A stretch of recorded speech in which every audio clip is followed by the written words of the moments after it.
Oh, wait. Tighten up my look. Get me all up on the YouTube. Okay. So, this is Winston, producer extraordinaire. Hi. Awesome person. Wonderful to work with. So, I want to know your impressions of the song. First impressions as we record. Yeah, what do you think? Well, there's before we record. Yes. There's a backstory to this. Oh, yes. So, I get a text message with a song. Yes. And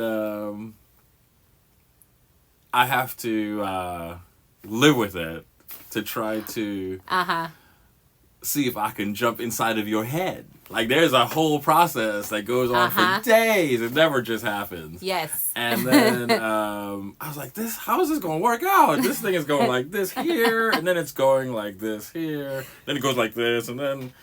So, then maybe just Friday, like 2 days ago, Yes. I was like, oh, I got it. Oh, yay. And then that was it. From then, it was just a matter of building some arrangement and some accompaniment. But the general idea came instantly, and then I was able to edit the scratch demo vocal to fit into this format. But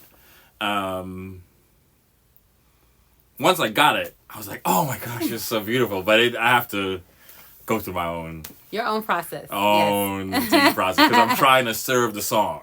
Like, what is this song trying to get me to do to it? And then it all comes together after that. So now recording it, it's already what I thought it would be. So the surprise happened on Friday. This is just the process.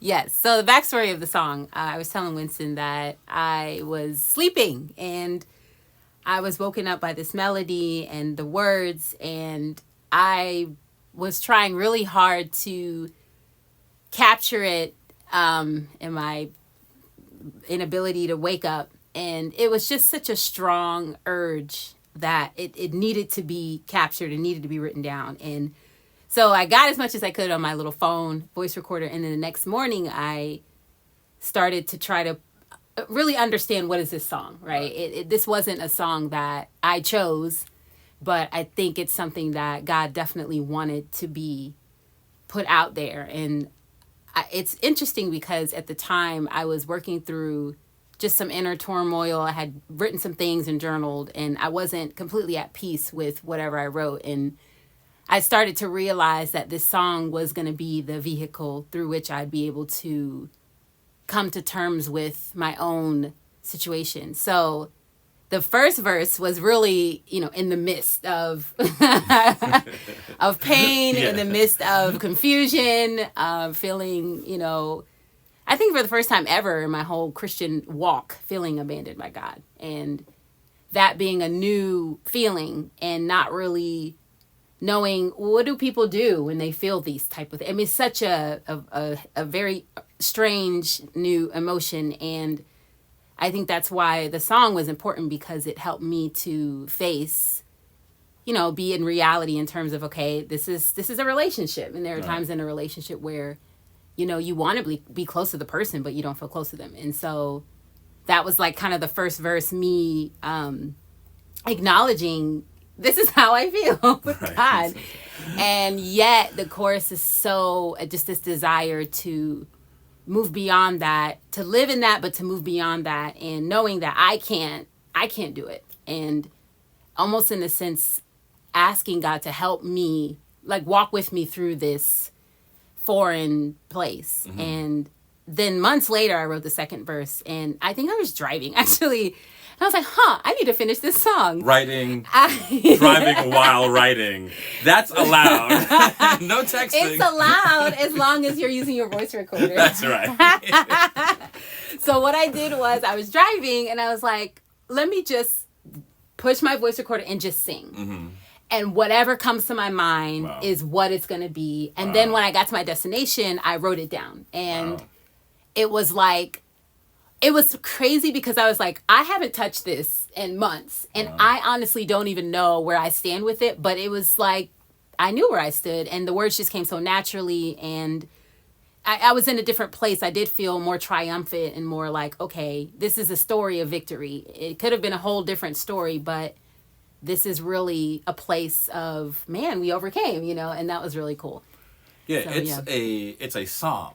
Yes. So listening to the lyrics to try to drive the arrangement, and what's fortunate working with you is that there's little ambiguity about where you're coming from. Uh-huh. So I don't have to figure that part out. I just have to let the spirit and the song and the lyrics as a continuum drive the arrangement. So I like to do things like in the chorus where there's that arpeggiated piano that's kind of light and just lifting you up. Yeah. And then the cello, that the bottom side is going da, da, da, da, da, just bringing things up. And then when we get to, verse 6 of the psalm where David's like,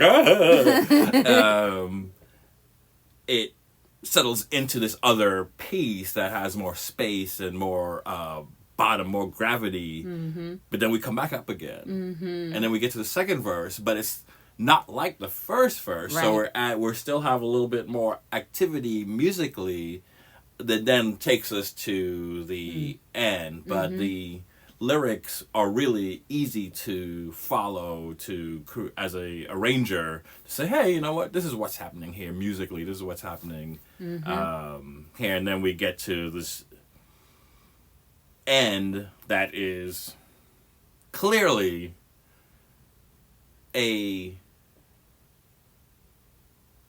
affirmation of faith. The solution to the issues that were in verse 1 and verse 2 is to get closer, as opposed to get more distant. Yes, which is the normal thing to do in social work. Everybody's like, oh, this person hurt me. Yeah. What am I going to do? I'm going to protect myself. Yeah. But the vulnerability at the end is to actually get closer. Yeah. Yeah, it's interesting because that part, the bridge part, was, again, written months after the second verse. And I guess in that part I was trying to think, what would be a great goal, which, which is just that repetition of closer, closer, closer. And there's so many levels of closeness. I think ultimately, we want to be one with God. Like Jesus is one with God. Father, the Spirit, they're all one. And there's no, it's so amazing how they have distinct personalities, yet they function in complete unity. And so that's one level of oneness. But then I think there's that part of your heart that when you're wounded or when you're hurt, it gets a little bit left behind. And you feel like you're almost fragments of yourself, and then that part has to catch up to where you are. And I would say that's the part I'm in right now. It's still continuing. And that's where the line about just having your heart restored is almost a separate process within itself, because, when you're wounded or when you're hurt, you can formulate perceptions and beliefs and core ideologies that in your moment of hurt make a lot of sense. Yes. They just seem so true. Yeah. Yet, when you kind of come out of that emotional place, you do need to go back and say, what kind of thoughts did I formulate about myself, about God, about others that maybe need to be revisited. Right.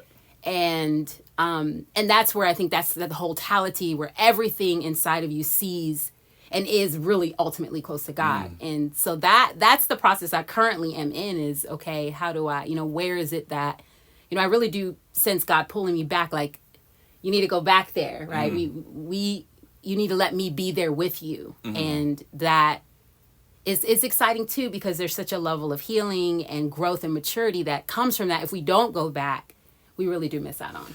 It's cheating.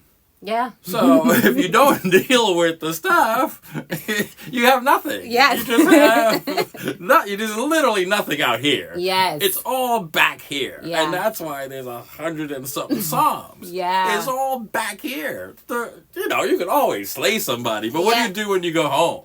Yeah. And so that's what's great about this song for me, and hopefully for everybody else, is that it validates the cave, the darkness. It's for real. I mean, Jesus did it. Everybody does it. Yeah.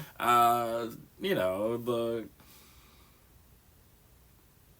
no, people can jump ahead to the crucifixion, but that's almost just dealing with the consequences. Mm-hmm. It's the pre-crucifixion stuff that was really tough. Yeah, because that's when he was like, you know what, I could really end this.